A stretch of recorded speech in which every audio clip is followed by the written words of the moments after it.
Hello and welcome to this final session. How could it be the final session on Syr Clyomon Knight of the Golden Shield, son to the King of Denmark, and Clamydes, the White Knight, son to the King of Suavia?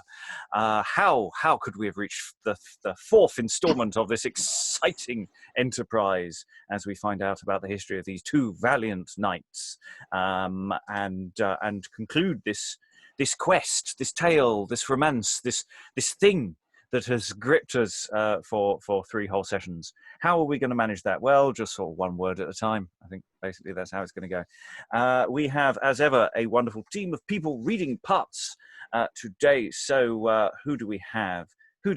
As Syr Clyomon today is Alexandra, who has missed a whole middle chunk and is completely clueless. Excellent. That's how we like it. You've been asleep for a percentage of that, I think. How was that the other one? I can't remember. Well, we may go into that. That was the other one. That was the other one, was it? Yeah. The other one, indeed, is Clamydes, who's going to be read today by Sarah Blake. I'm an actor, writer and director living in Germany. And reading Alexandra the Great and Bryan today is... Hello, I'm Helen Good. I'm a historian. I'm in Yorkshire. And reading today, not seen since scene 1, Juliana is... Hello, I'm Lynn. I am a writing teacher living in the Northwest United States. And reading Neronis today, who has been much more active throughout the narrative of the play since seeing her love vomit over the side of a ship. Reading Neronis today is... I'm Lois. I'm a retired academic living in London. And today reading Queen of the Isle and Queen of Denmark is... Hi, my name's Elizabeth. I'm a Amisu, and I'm an orphan living in Romford. And today reading the King of Denmark is... Hello, I'm Dan. I'm an actor who's clueless in Montpellier, France. And reading Mustantius today is... Hi, Alan Scott, based in Suffolk. And reading Shift and a Random Lord today is... Hello, my name's Francis Cox. I'm an actor living in Amsterdam. And I am your host, Robert Crighton, and I also will be omnes. I will be any incidents where people all speak at the same time, because that doesn't work on Zoom. We have tried it. It's always a disaster. So I'm not going to try and explain the story so far, per se, but just to say that all the characters and all the plot strands are now all heading for the same place. And that there's going to be, shall we say, something of a Barney of characters is going to be occurring now. Hopefully, he said. We've been wrong before. We were expecting flying serpents earlier. We never saw that, did we? Just saw his head. We've got Bryan returning, having stolen armor from one of our leads. He's turning up to claim Juliana as his bride-to-be. We've got the two knights who have a bit of a grudge against each other, both turning up late for a bit of a Barney that they organised ages ago, but they got a bit distracted along the way. We've got Shift, who could be the servant to goodness knows how many masters. He's had at least 3 so far, and goodness only knows where he is. And he keeps changing costume in a way that suddenly reminds me of another play that I might come around to mentioning later on. And that is pretty much where we are. We are approaching the kingdom of the Isle of Strange Marshes, which has been much spoken of which we have no idea where it is. And more importantly, we have no idea where anything is. The geography of this play is just there. So without further ado and further waffle from me, enter Shift like a whiffler.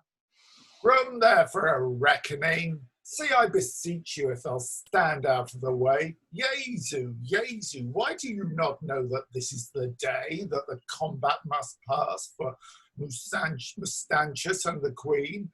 But to fight upon her side, as yet no champion is seen. And Duke Mustantius, he smiles up his sleeve, because he doth see that neither for love nor rewards any one her champion will be. And it were not but that my maester, the other champion, is, to fight for the Queen myself I surely would not miss. Alas, good lady, she and her child is like to lose all the land, because none will come in her defence to stand. For where she was in election, if any champion had come, to rule till she was delivered and have the prince's room. Now shall Duke Mustantius be sure the sceptre sway, if that none do come in to fight in her cause this day. And King Alexander, all this while he hath stayed the trial to see.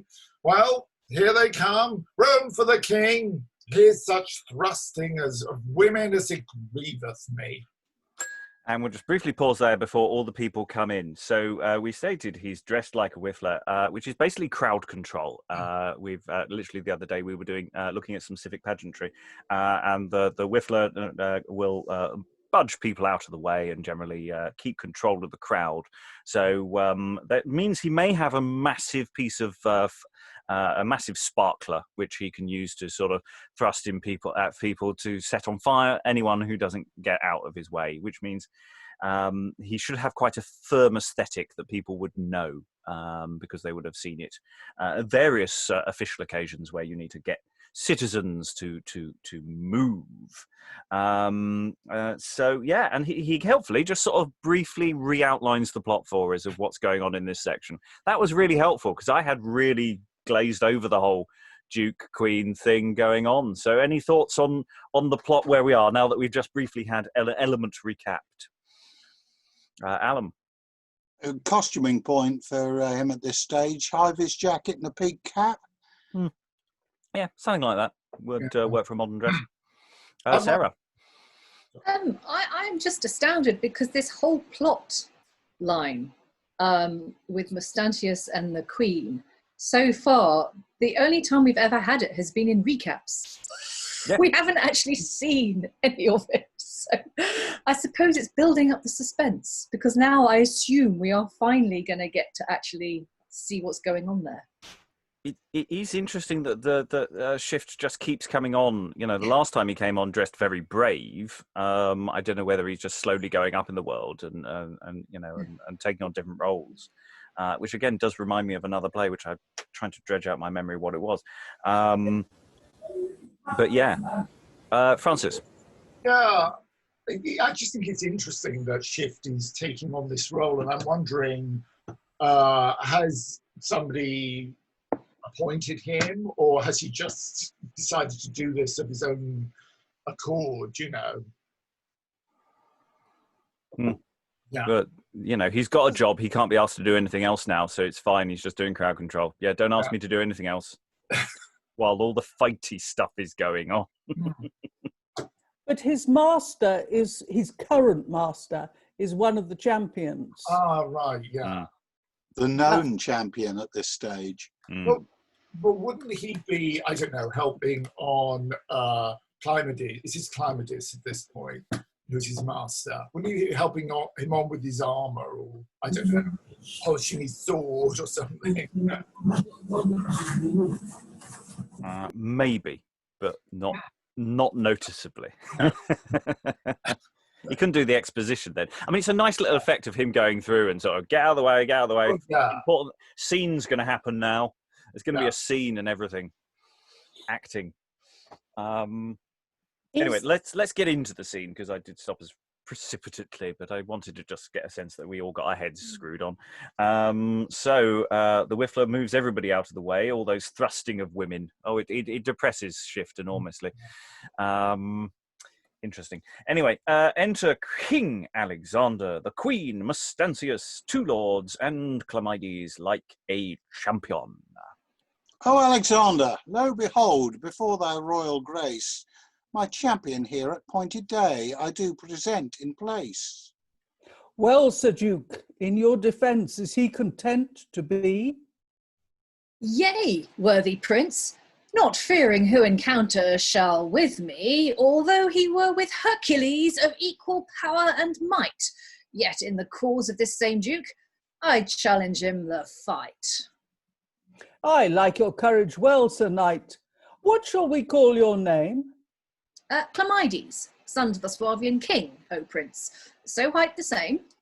Now certainly I am right glad, Clamydes, for to see such valiant courage to remain within the mind of thee. Well, lady, according to the order ta'en herein, what do you say? Have you your champion in like case now ready at the day? You're muted, Elizabeth, Queen of the Isle. No sure, O king, no champion I have for to aid my cause, unless 'twill please your noble grace on fair day to cause. For I have sent throughout this isle and every foreign land, but none as yet have proffered to take the same in hand. No, I am most sorry, certainly, your chance to see so ill. But day deferred cannot be unless Mustantius will. For that his champion ready here in place he doth present, and whoso missed at this day should lose by full consent of either part. By full consent of either part, the title right and sway of regal mace, for this was your consentment given, as well as his, in place. And therefore, without his assent, we cannot refer the day. And it shall please your grace. Herein try Mustantius, what he will say. How say you, Mustantius? Are you content the day to defer? Your grace will not will me, I trust, for then from law you err. And having not her champion here, according to decree, the rest is naught for her to lose. The crown belongs to me. Nay, and it shall please your grace, rather than she shall it lose, I myself will be her champion for 6 blows. Wilt thou? Then by full Congo to the challenger there stands. Nay, soft, of sufferance cometh ease. Though I cannot rule my tongue, I'll rule my hands. Well, noble Alexandra, sith that she wants her champion, as you see, by agreement of your royal grace, the crown belongs to me. Nay, Mustantius, she shall have law. Wherefore to sound begin, to see that if that in 3 hours' space no champion will come in. Of truth, madam, I sorry am, none will thy cause maintain. Well, according to the law of arms, yet trumpet, sound again. What? And there is none will take in hand to combat for the queen?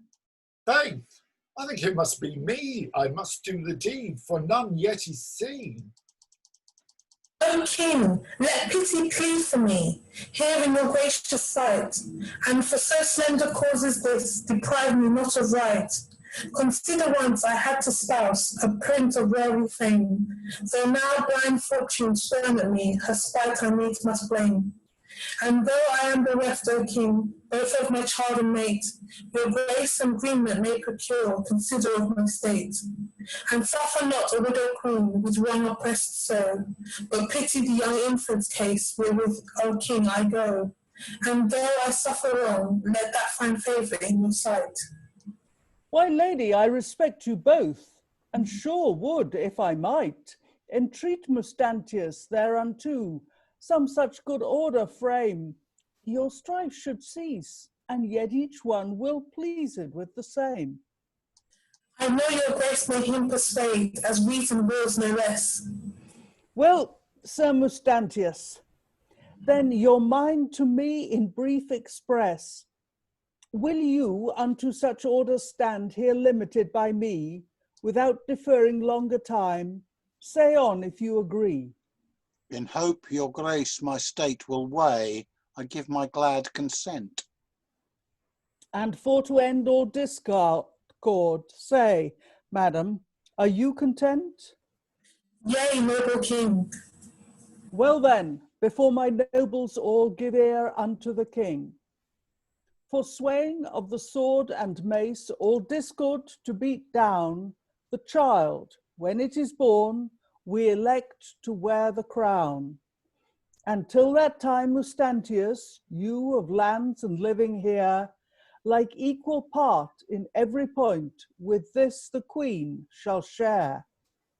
But to the child when it is born, if God's grant it to live, the kingdom whole in every part, as title we do give. But yet, Mustantius, we will yield this recompense to you. You shall receive 5,000 crowns for yearly pension due, to maintain your estate, while you here live and do remain, and after let the whole belong unto the crown again.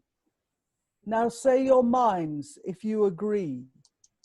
I would the like choice were put to me. I'm sure that's not the line. I, for my part, O noble king, therewith am well content. Well, better half than naught at all. I likewise give consent. I'm just going to pause there because, in theory, at this point, Clyomon enters us to combat, but we've got a few textual questions that we should tidy up as we go. Because, yes, Neronis is down to be speaking at the earlier line. Now, it could be that you've arrived prior to your master and saying that line, or it could be somebody else's line entirely, and we've just cocked that up. I think it's got to be somebody else's line. Why would I be saying that anyway? Because she is the heir. Why is this baby being popped in ahead of her? Yeah. She is the king's daughter. She should be stripping off her disguise, standing forward and saying, "Oi!"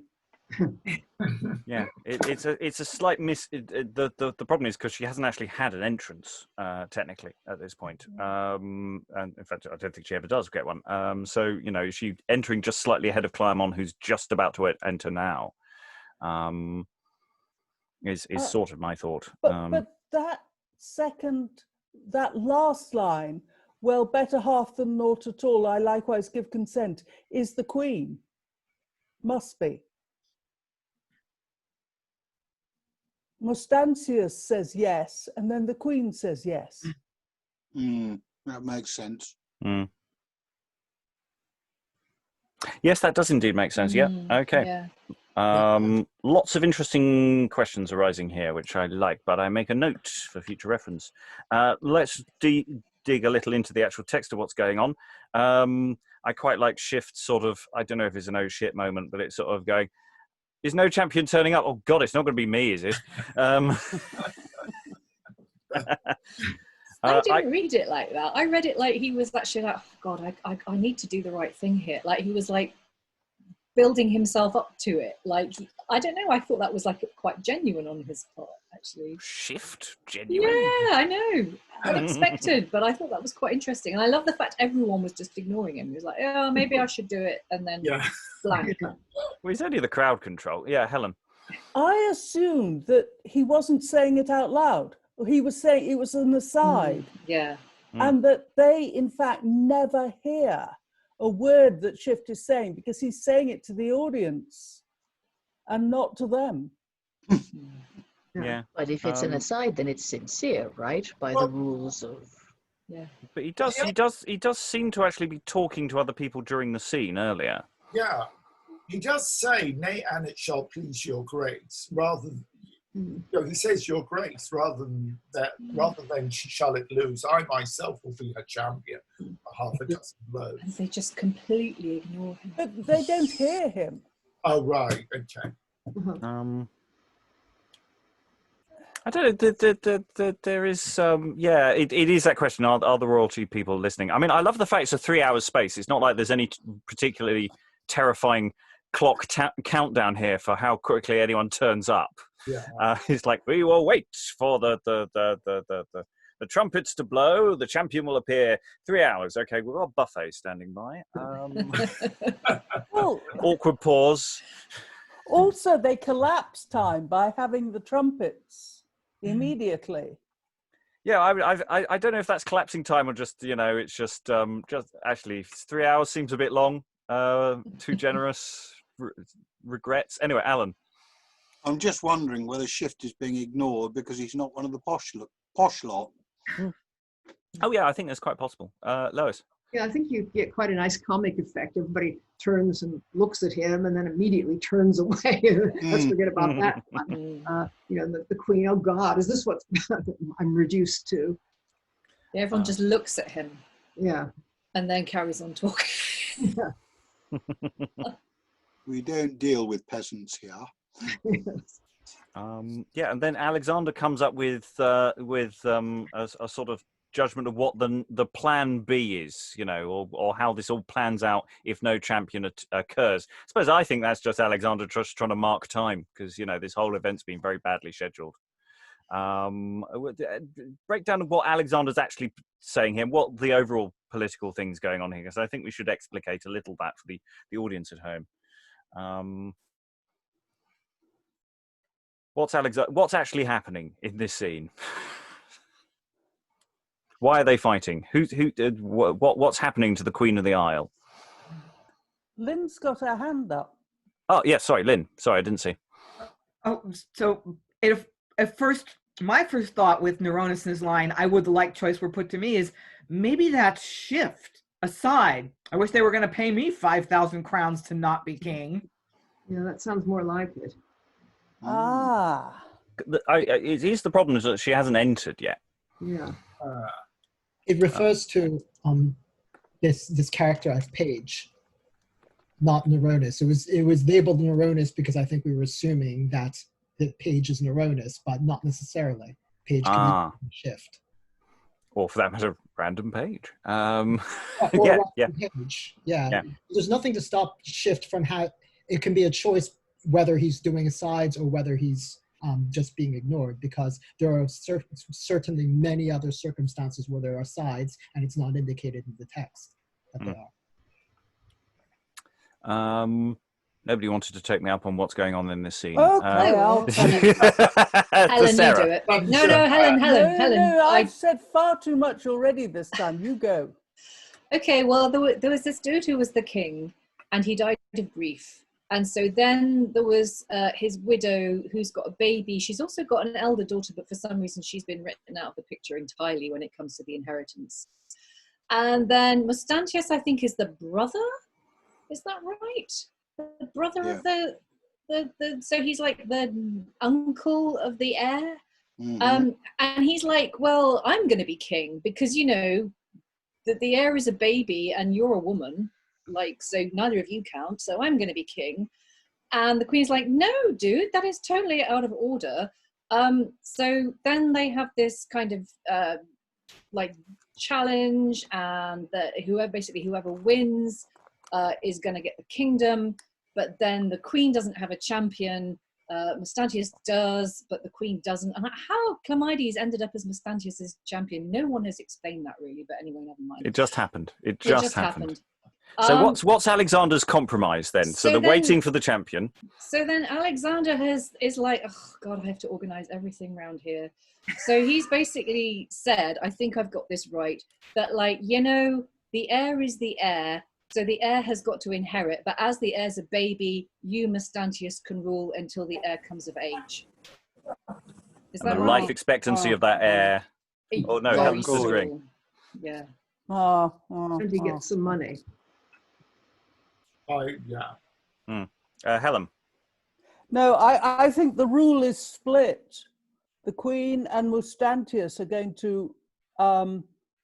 to partition the kingdom or rule jointly, like equal part in every point. With this Queen shall share. Okay. Co-regency. Co-regency. That always works out really well. Yeah. But Mustantius has a life interest of an annuity of 5,000 crowns a year until he dies as compensation, which comes out of the crown's revenue.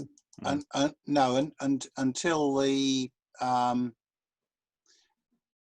end of the regency, I think. While you here live and do remain.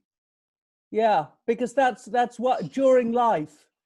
He gets a pension during life of 5,000 crowns out of the crown estate, which will then revert to the crown on his death. I read it. And the reason why I asked everyone to do this was just to demonstrate the difference between telling and showing. which is where we have hit the problem with this play. Is we're entering a sequence where we've just been told what's going on, and we've sort of taken it in, but it's actually a lot more fiddly than I think a lot of the data we've been taking in. We know there's a fight coming. That's basically all I've taken in. And that's all I care about, frankly, actually. I just want to fight. You know, that's what I want to happen. One last question before we move forward. Sorry, Helen. If the compromise is agreed, then there isn't a fight. Yeah. Have they shaken hands? Are their hands going to shake just before? Anyway, just one last question. Congo. I just wanted to throw out the random Congo. I tried congé, but it doesn't fit. No. Baffled Any thoughts me. from the room? I think I sent you an email about it, but yes, it yes, you didn't did. mean anything. Dan's desperately looking to see what he can work out. Yeah. Okay, I'm just going to leave that one up in the air for the moment. We'll come back to Congo. Right now. But looking ahead at the next scene, Neronis does speak and label Neronis with a speech prefix. So actually, I do think this page is Neronis. And it also does explain the line about, you know, I would that you asked me about it, because they're referring to her for her first line as, I can't find it now because I'm... The only problem I have about that line being Neronis is just simply that how did she get on stage if Clyomon hasn't come on yet? If she's with Clyomon, well, if she's his page, she's maybe going ahead to do the tootle. It just feels untidy. It doesn't feel explicated as narrative. It's not a very tidy play, though, is it? I think when it's tidy, it is. Two lines. No, there's a third, because later on, after she says more. Right, after everyone exits, then Neronis says Neronis rather than Neronis's page has a speech, and then re-enter King of Denmark, the Queen. That's coming up. No, I mean, Neronis only speaks 2 lines before Clyomon enters. Well, right. But I'm saying, like, it's just not included the stage direction for her to enter as page there, I think. Yeah, and it's also say the logic of Clyomon enters as figure of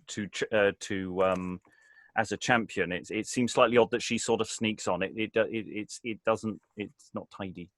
Lois.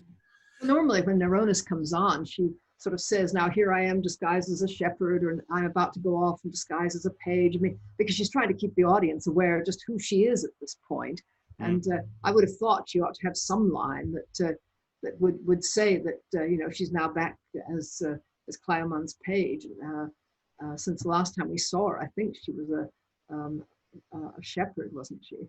I think it's just the missing stage direction, to be honest. I agree with you that information is. I think we should finish the scene before we should we should discuss it any further, in case there's additional data that makes life easier or more confusing. One of the two. So we're about halfway through the scene, maybe a little less. Enter Clyomon as to combat. Renowned king and most of fame, before thy royal grace, the queen to aid, I do present my person here in place. You come too late in faith, Sir Knight.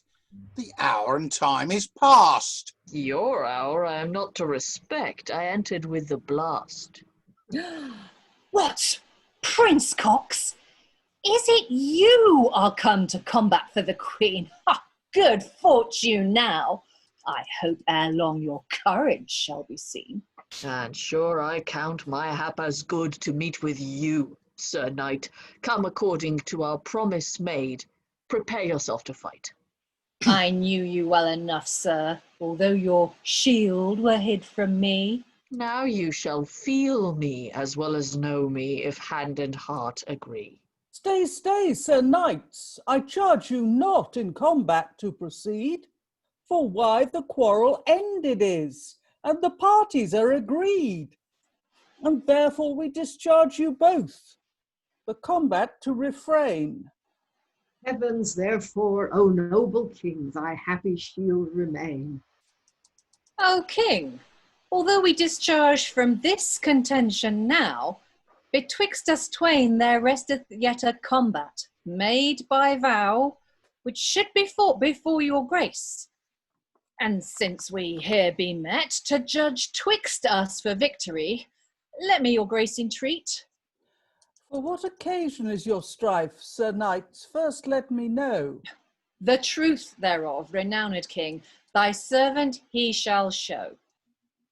What time, O king, as I should take of Suavia's king, my sire, the noble orders of a knight, which long I did desire, this night a stranger comes to court, and at that present day, in cowardly wise, he comes by stealth, and takes from me away the honour that I should have had, for which my father he did of his blessing give in charge, O noble king, to me that I should know his name, that thus bereaved me of my right, the which he will not show unless he be subdued in fight, whereto we either plighted faith, that I should know his name, if that before thy grace, O king, my force in fight could frame to vanquish him.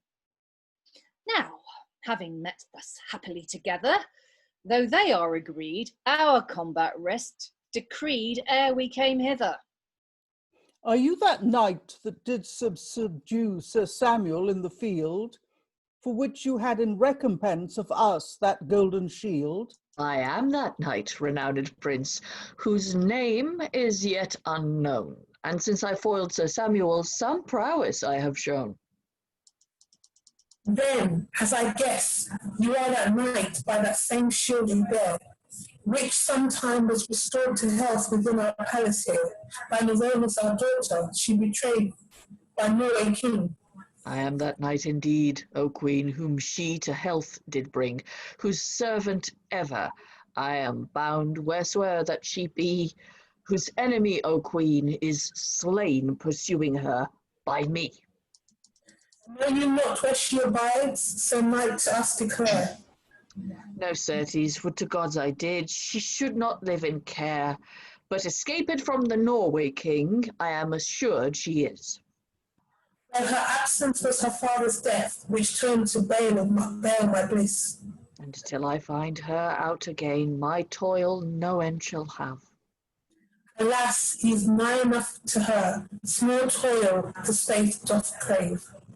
Well, Sir Knights, since that you have declared before me here the cause of this, the grudge which you to each other bear, I wish you both a while to pause, and to my words attend. If reason rest with you, be sure, knights, this quarrel I will end, without the shedding of any blood betwixt you here in sight. Clamydes, way you are nobly born, and will you then, Sir Knight, go hazard life so desperately? I charge you both, refrain, since for so small a cause the strife doth grow between you twain. And let him know your name, Sir Knight, and so your malice end. I have vowed to the contrary, which vow I must defend. Well, though so it be that you have vowed your name shall not be known, yet not detracting this your vow, your country may be shown, and of what stock by birth you be. But lady, he is dashed now, I see. Indeed, this hath astounded me much. I cannot but confess my country and my birth, my state, which plainly will express my name, for that unto them all my state is not known. Sir Knight, of our demand from you again, what answer shall be shown? Of Denmark, noble prince, I am, and son unto the king. Why then, Syr Clyomon hight your name, as rare report doth ring. It doth indeed so hight my name, O prince of high renown. I am the prince of Denmark's son, and heir unto the crown. And are you son to Denmark king? Then do embrace your friend, within whose heart here towards you all malice makes an end. Who, with your sister linked is in love with loyal heart. And for her sake, and for thine own, like friendship, I impart. Well, Sir Knight, since friendship rests, where rancour did remain, and that you are such friends become, I certain am right fain, in hope you will continue still. You shall to court repair, and remain, if that you please, a while to rest you there, till time you have decreed which way your journey you will frame. We yield, We you yield thanks. your thanks, beseeching Beseeching Jove, still to augment your fame. And they exit. Well, come, my Clyomon, let us pass, and as we journey by way, my most misfortunes unto thee, I wholly will bewray what happened in my last affairs, and for thy sister's sake. Well, then, courtesier, come and wait your journey you shall take, and seeing thou art prepared and hast all things in readiness, haste thee before to Denmark with speediness, and tell the king and queen that Clyomon, their son, in health and happy state, to their court doth return, but in no wise to Juliana say anything of me. Will not show one word amiss, contrary your decree. Well then, my Clyomon, to take our leave to court, let us repair. As your friend and companion, Clamydes, everywhere. Oh, heavens, is this my loving knight whom I have served so long? Now I have tried his faithful heart. Oh, so my joys doth throng, to think how fortune favoureth me. Neronis, now be glad, and praise the gods, thy journey now such good success hath had. To Denmark will I haste with joy my message to declare, and tell the king how that his son doth homeward now repair. And more to make my joys abound, fortune could never frame a finer mean to serve my turn than this.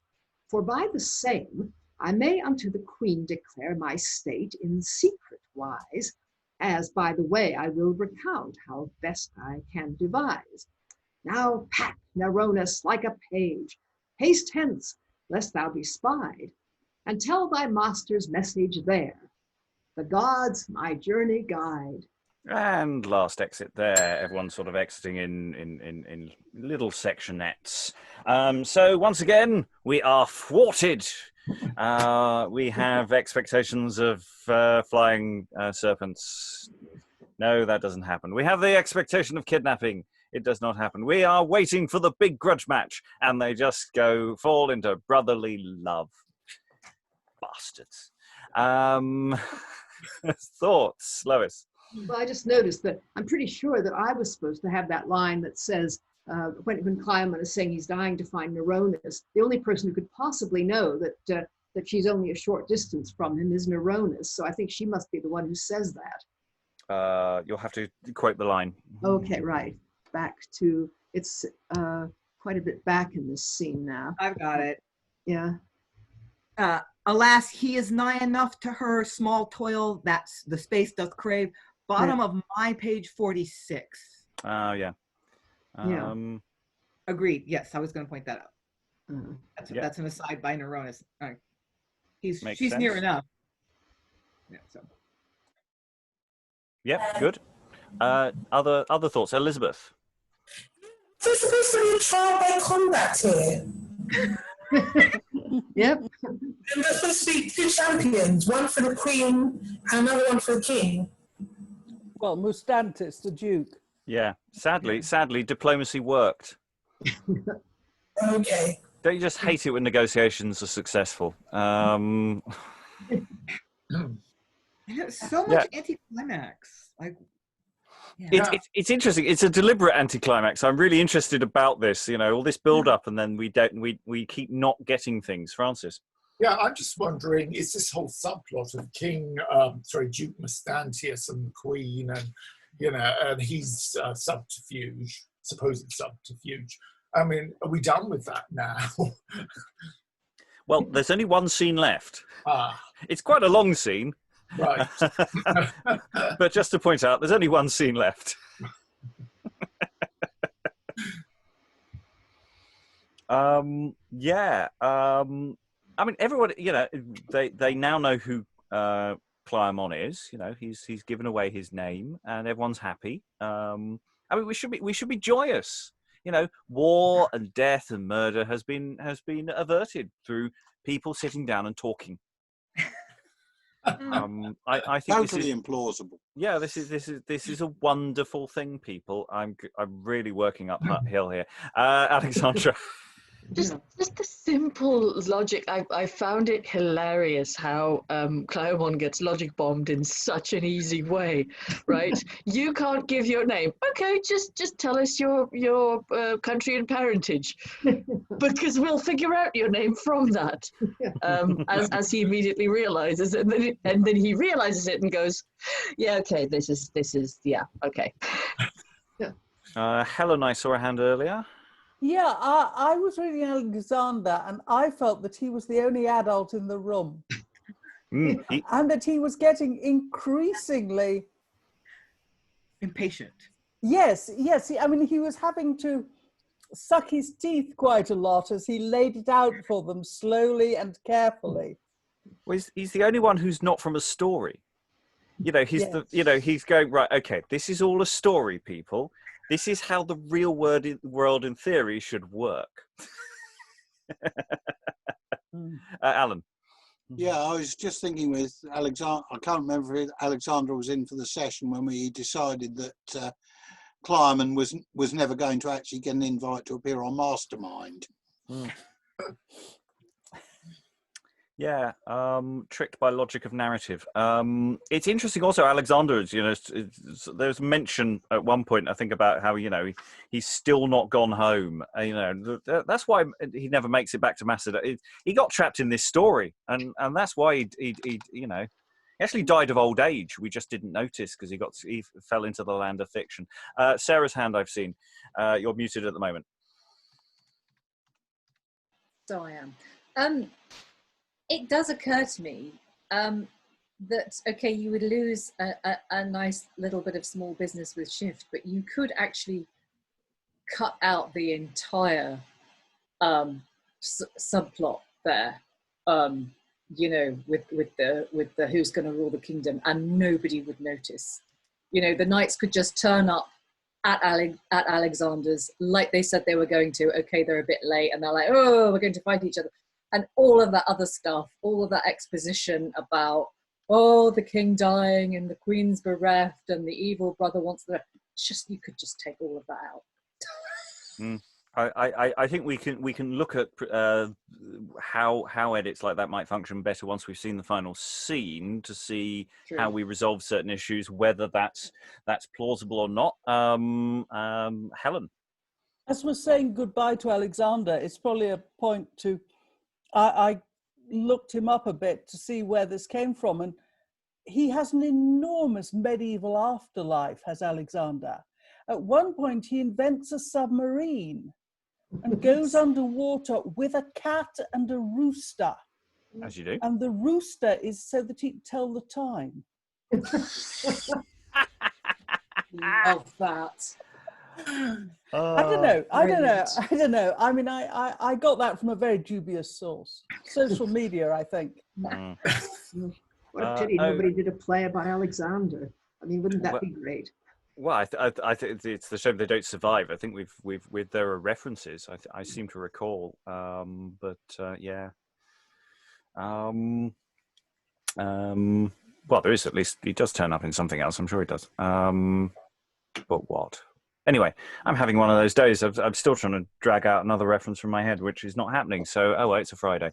Let's go on to scene 23. It's a long scene. Many things happen. I'm sure it's going to tie up all the loose ends, and we're going to get a dragon fight and a kidnapping and a sword fight to just make up for lost time. I'm sure all of that's going to happen. So we're going to see the entrance of the King of Denmark, the Queen of Denmark, Juliana, and two lords. Come, Lady Queen, and daughter Eke, my Juliana dear, In news of your knight as yet, no news do you hear, which did adventure for your love, the serpent to subdue. O father, the sending of that worthy knight my woeful heart doth rue, for that alas, the furious force of his outrageous might, as I have heard, subdued hath full many a worthy knight.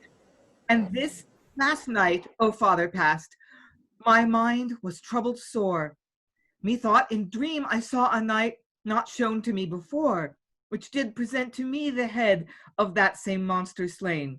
But my Clamydes, still in voice, methought I heard complain, as one bereft of all his joy. Now what this dream does signify, my simple skill will not suffice the truth thereof to specify. But sore I fear to contraries, the expect thereof will hap, which will in huge calamities my woeful corpse bewrap. For sending of so worthy a prince as was Clamydes he, to sup his dire destruction there for wretched love of me.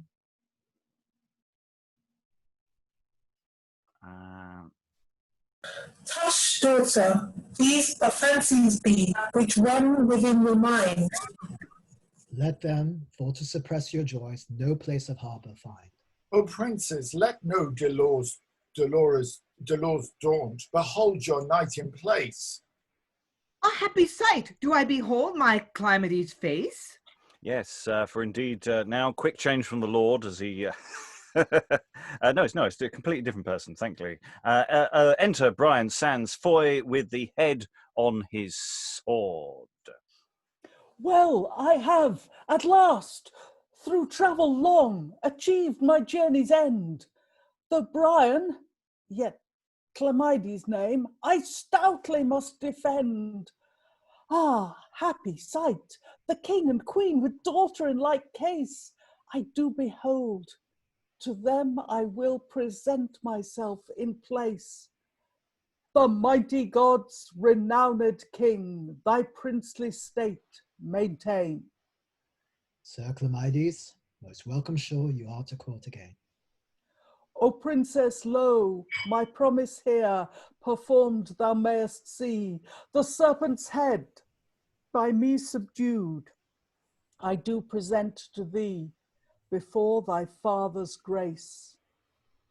My Clamydes do embrace thy Juliana, whose heart thou hast, till vital race be run, sith for her sake so venturously this deed by thee was done. Ah, welcome home, my faithful knight. Gramercies, noble lady bright. Good Juliana, in our court your lover caused to stay, for all our nobles we will send against your nuptial day. Go, carry him to his rest. I shall obey your grace's hest. Come, my Clamydes, go with me in court your rest to take. I thank you, lady. Now I see account of me you make. And they exit together. Well, my queen, sith daughter ours hath chosen such a make, the terror of whose valiant heart may cause our foes to quake. Come, let us presently depart, as we did decree, for all our nobles will we send, the nuptials for to see.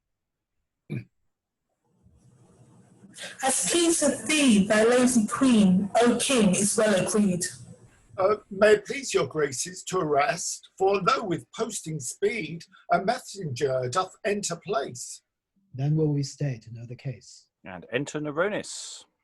Mighty powers, renowned prince, preserve your state for aye. Messenger, thou art welcome. What hast thou to say? Syr Clyomon, your noble son, knight of the golden shield, who for his valiant victories in town and eke in field is famed through the world, to your court doth now return, and hath sent me before to court your grace for to inform. Ah, messenger, declare, is this of truth the which that thou hast told? It is most true, O noble king, you may thereof be bold. Ah, joy of joys, surpassing all. What joy is this to me, my Clyomon in court to have the nuptial for to see of Juliana, sister his. Oh, so I joy in mind. My boy, where is thy master speak? What is he far behind? declare with speed, for these my eyes do long his face to view. O Queen, this day he will be here. 'Tis truth I tell to you. But, noble Queen, let pardon here my bold attempt excuse, and for to hear a simple boy in secret not refuse, who hath strange tidings from your son to tell unto your grace. And assuming this is the exit of Neronis. Behold, my lord, where, as I guess, some stranger enters place. I hope my Clyomon be not far. Joy, I see his face. Come, knowledge, come forward. Why art thou always slack? Get you to court, brush up our apparel, untruss out your pack, go seek out my page. Bid him come to me with all speed you can. Go seek out, fetch, bring here, God's wounds. What am I, a dog or a man? I were better be a hangman and live so like a drudge. Since your new man came to you, I must pack, I must trudge. How stand'st thou, knave? Why get'st thou not away? Now, sir, you are so hasty now, I know not what to say. O noble prince, the gods above preserve thy royal grace. How joyful is my heart, dear son, to view again thy face. And I as joyful in the view of parents' happy plight, whom sacred gods long time maintain in honour, day and night. But this, my friend, O father dear, even as myself entreat, whose nobleness, when time shall serve, to you he shall repeat. If case, my son, he be thy friend, with heart I thee embrace. With loyal heart, in humble wise, I thank your noble grace. Why, Clyomon, declare my son in thine adventures late, what hath been wrought by fortune most to advance thy noble state? Oh, father, the greatest joy of all the joys which was to one assigned, since first I left your noble court, by cruel fortune blind, is now bereft from me away, through her accursed fate, so that I rather find she doth my envy noble state. So that I rather find she doth envy my noble state, than seek for to advance the same, so that I boldly may express. She never gave so much, but more she took away, and that which I have lost by her and her accursed ire, from travail will I never cease, until I may aspire unto the view thereof, O king, wherein is all my joy. I'm just going to pause there before we get further into explaining the backstory that we were there for. Just want to pause and get a sense of the scene so far. Obviously, we've got lots of people. We've got Juliana meeting up with Bryan. Always good to see Bryan again. How are we feeling about Bryan? It's quite difficult to show his essential cowardice through his stout defense of his deception. Elizabeth, I saw a hand. Head is on Bryan's sword, because I feel like that's a bit of comedy business or a bit of violence that we never saw actually happen. It seems to have happened off stage. Yes, he's still got the comedy sword and or the comedy head on the sword.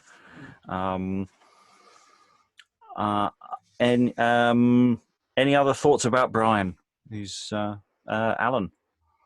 I'm still confused by this fact that Juliana seems to be assuming that Bryan is actually clammy. She's obviously visually impaired. He's got a helmet on, you know. Yeah. I think when they go off stage, I'm going to assume she's going to figure it out. I could be wrong. Wouldn't hold your breath. Francis. Sorry, can I really quickly support that? If she is visually impaired by him being completely encased in an armor that she recognizes, that's a real, actual impairment to her ability to. You were so vehement, you muted yourself. It was fascinating. Francis. Yeah, this is the question I've been having. We've been sort of poking fun or laughing at Brian's name, but I was wondering, names go in and out of fashion, and I'm wondering, at the time that this was written, was Bryan an exotic rare name?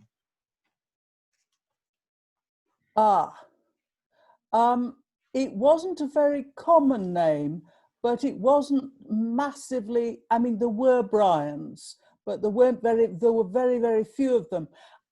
Is it Irish? Who's Bryan Boru? Yeah, that's Ireland.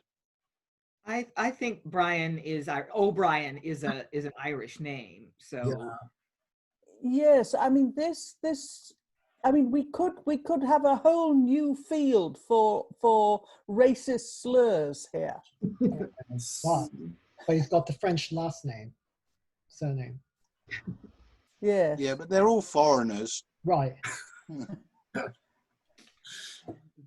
I mean, Okay. there were Bryans, but very few of them. Right, yeah, because it's a much more mundane name. It certainly wasn't mundane. Yeah. There were more Bryans than Clamydes. Yeah, I think that's fair. I think that's definitely fair. And of course, Neronis appears being messenger, setting up the arrival of Clyomon and Clamydes. Clymon's done all the talking so far. I'm just wondering whether any of those dialogue felt like it could have been passed to somebody else. I don't know. They are both on at the same time. I'm feeling that there should be something. Sarah waving a lot. Yes, I was going to say, I think that line with loyal heart and humble wise, I thank your noble grace, I think that's Clamydes' line. Because the king says, if case my son, he be thy friend, with heart I thee embrace. So I think he's embracing Clamydes. Yeah. Clamydes then says, thank you. And then he turns back to his son and they carry on their chat. So I think that's a Clamydes line. It's strange that he hasn't introduced him by name. I don't know. I mean, it's necessary for the plot, but it is strange. Any other thoughts before Clyomon continues exposition of stuff we were there for? No, okay, Clyomon. Denmark's asked, why, how hath fortune wrought to thee this care and great annoy? What went wrong? What went wrong? Well, let me tell you. Oh, Father, unto me the heavenly powers assigned a noble dame with whom to live in happy life my heart did wholly frame. But not long did that glazing star give light unto mine eyes, but this fell fortune begins to frown, which every state despise, and takes away through cankered hate that happy light from me, in which I fixed had my hope, a blessed state to see. And daughter to the king she was, which of strange marshes height, bearing brute each where to be Dame Beauty's darling bright, right heir unto Dame Virtue's grace, Dame Nature's pattern true, Dame Prudence scholar for her wit, Dame Venus for her hue, Diana for her dainty life, Susanna being sad, sage Sarah for her soberness, mild Martha being glad, and if I should re-entry make amongst the muses 9, my lady lacked no kind of art which man may well define amongst those dainty dames to be. Then let all judge that here, if that my cause it be not just, for which this pensive cheer fell fortune forceth me to make. Yet, Clyomon, good counsel take. Let not the loss of the lady thine so pinch thy heart with grief, that nothing may unto thy mind give comfort or relief. What man, the ladies are now, although that she be gone, then leave to wail the want of her, cease off to make us moan. No, father, never seem for to persuade, for as is said before, what travail I have had for her, it shall be triple more until I meet with her again. Well, Clyomon, I'll refrain, and let me hear my woes recount before your father's grace, but let me crave your sister may be sent for into place. Okay. Vouchsafe, I may demand a simple bound. Although a stranger, yet I hope such favour may be found. The thing is this, that you will send for Juliana hither, your daughter fair, that we may talk a word, or twain, together. For what, let me know, Sir Knight, do you her sight desire?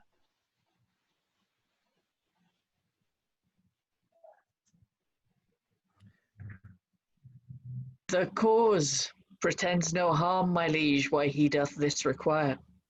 My lord, go bid our daughter come and speak with me straight away. I shall, my liege, in every point your mind herein obey. And exit the Lord.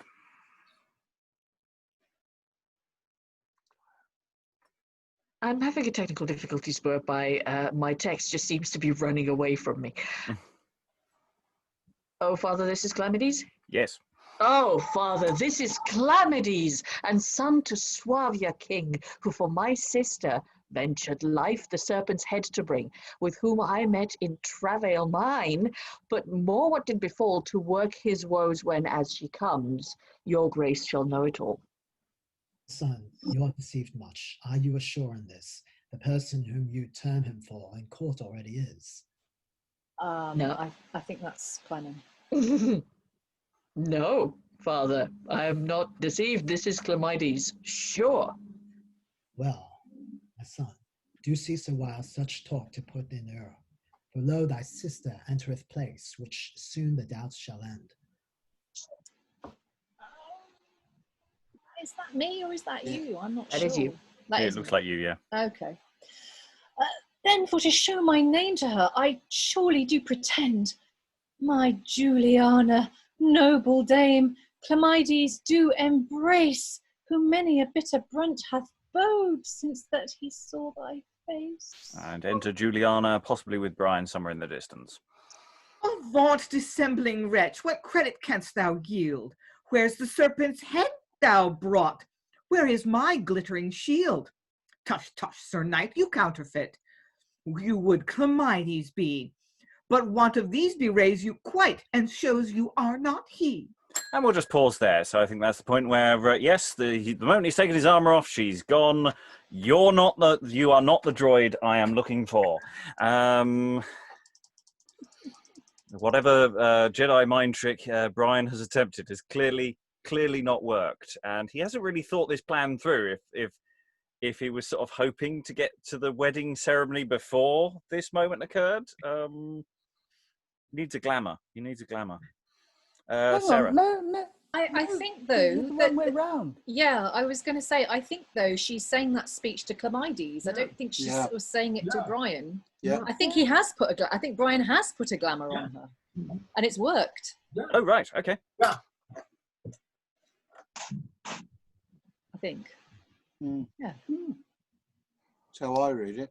Yeah. Yes. I mean, Okay, she's I'm just saying- obviously completely misunderstanding that. That's fine. That's why we do this. It's not for you. It's for me. Lois. Yeah, no, it's just quite a funny moment. I mean, Clamydes, darling, come to my arms, you know, and Juliana, get away, you imposter. And it is hard to believe unless Bryan has used one of his enchantments. I mean, we've sort of forgotten that he could do this. And he hasn't really said anything about turning people into idiots, but that's sort of what he's done here. Yeah, I think it also doesn't help the stage direction is 3 lines out of place, which is why it didn't read that way for me, I think. Alexandra. So, supporting my previous statement that if we have someone completely encased in plate armor, as would be that kind of, you know, the image we all conjure when we think of like knights going jousting or something, it's the uniform she's seen and given the shield to. So the uniform returns with the shield and the serpent. She's not in a position to suspect any of it being subterfuge, because, you know, this is a fairy tale. Why would there be subterfuge? And then someone else turns up with none of the effects, not even just the one. It makes sense that she would, you know, have, again, in fairy tale logic, that she would have that extremity of reaction. Sarah? That does imply, though, that she's never seen him with his visor off, which, given that she's agreed to marry him, does make me worry slightly. But I do equally think that Bryan might have put a bit of old voodoo on her.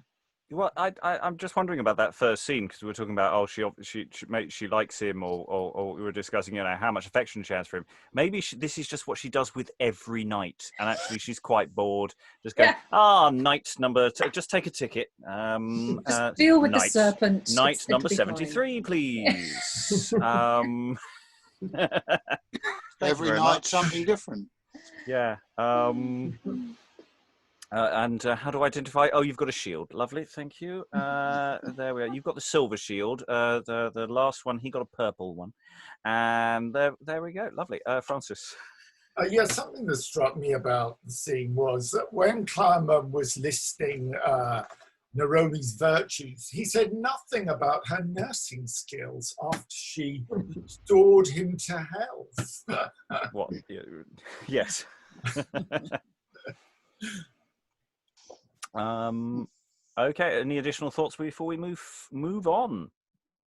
Okay, we'll go back. Let's do Juliana's entrance again, as I've actually where the entrance actually lives. So can we go from Clamydes, then to show my name to her, and make that read in my head. So you're going to embrace her as she enters. There is no stage direction in between. Then, for to show my name to her, I surely do pretend, my Juliana, noble dame, Clamydes do embrace, who many a bitter brunt hath bode, since that he saw thy face. What, dissembling wretch, what credit canst thou yield? Where's the serpent's head thou brought? Where is my glittering shield? Tush, tush, Sir Knight, you counterfeit. You would Clamydes be, but want of these bewrays you quite, and shows you are not he. Princess, do not me disdain. I certain am your knight. What art thou, frantic, foolish man? Avaunt from out my sight. If thou art he, then show my shield, and bring the serpent's head. Oh, princess, hear me. Show my case, by fortune fell decreed. I am your knight. And when I had subdued the monster fell, through weary fight and travail great, as knowledge here can tell, I laid me down to rest a space within the forest, where one Bryan, then sans foy hight, who with cowardly usage there by chanting charm brought me asleep, and then did he take from me the serpent's head, my coat and shield, the which you gave to me, and left me in his prison, lo, still sleeping as I was. Lo, lady, thus I lost those things, the which to me you gave, but certainly I am your knight, and he who did deprive the flying serpent of his life, according as you willed.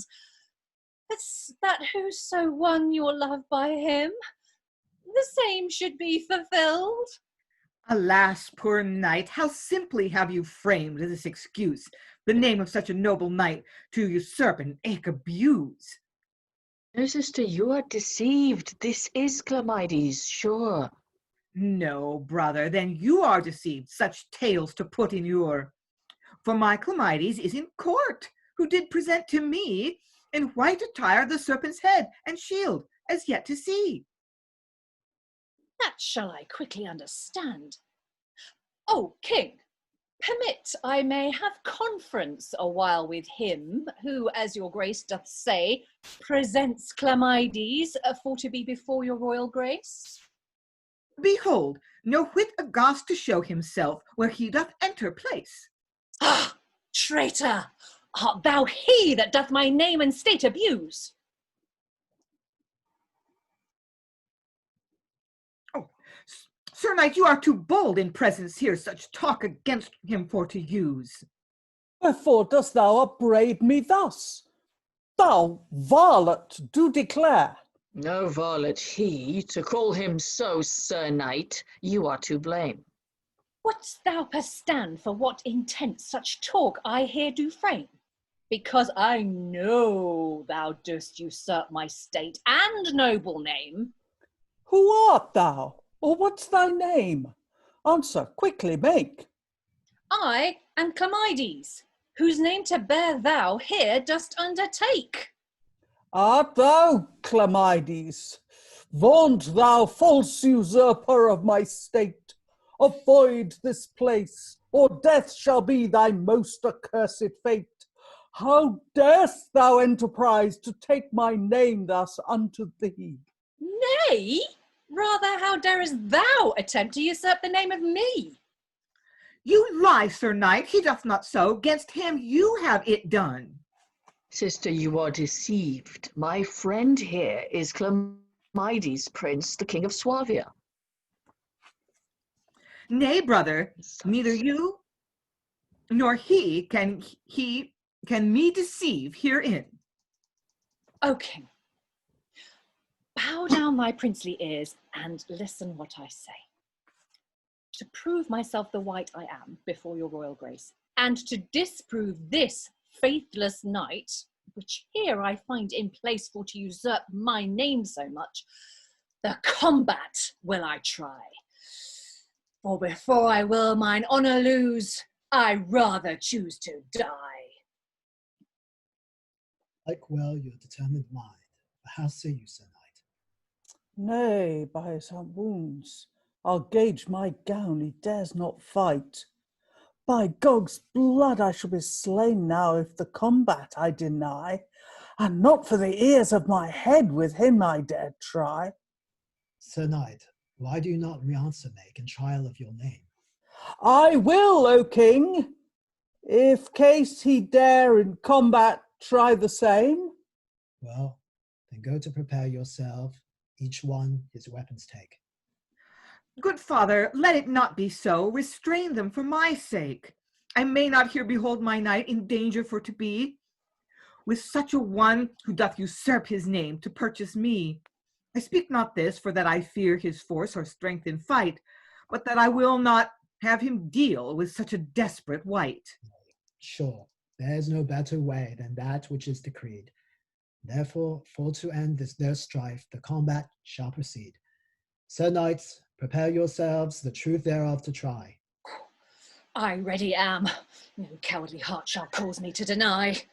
Nay, I'll never stand the trial of it. My heart to fight doth faint. Therefore, I'll take me to my legs, seeing my honour I must attaint. Why whither run Clamydes? Sir Knight seems to stay with him. It is Clamydes, O King, that doth fray him. Nay, come, sir, come. For the combat will we try. Oh no, my heart is done. To be Clamydes I deny.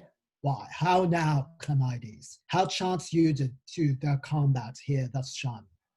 O King, grant pardon unto me. The thing I have begun I must deny. For I am not Clamydes, that is plain. Though greatly to my shame I must my words revoke again. I am no other than the knight whom they sans foi call. This is Clamydes, the fear of whom my daunted mind doth pall. Is this Clamydes? Ah, worthy knight, then do forgive thy dear, and welcome eke 10,000 times unto thy lady here. My Juliana bright, what's past I do forgive.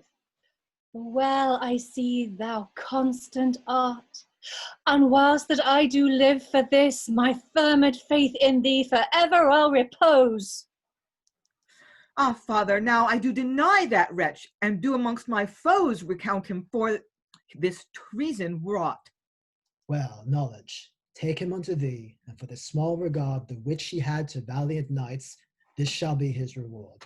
Sith he by charms his cruelty and cowardly manner wrought on knights who as Clamydes did the crown of honor fought, and traitorously did them betray, in prison for to keep, the fruits of such like cruelty himself by us shall reap. By due desert, therefore, I charge to prison him convey, therefore to lie perpetually until his dying day. O king, be merciful, and show some favour in this case. Nay, never think that at my hands thou shalt find any grace.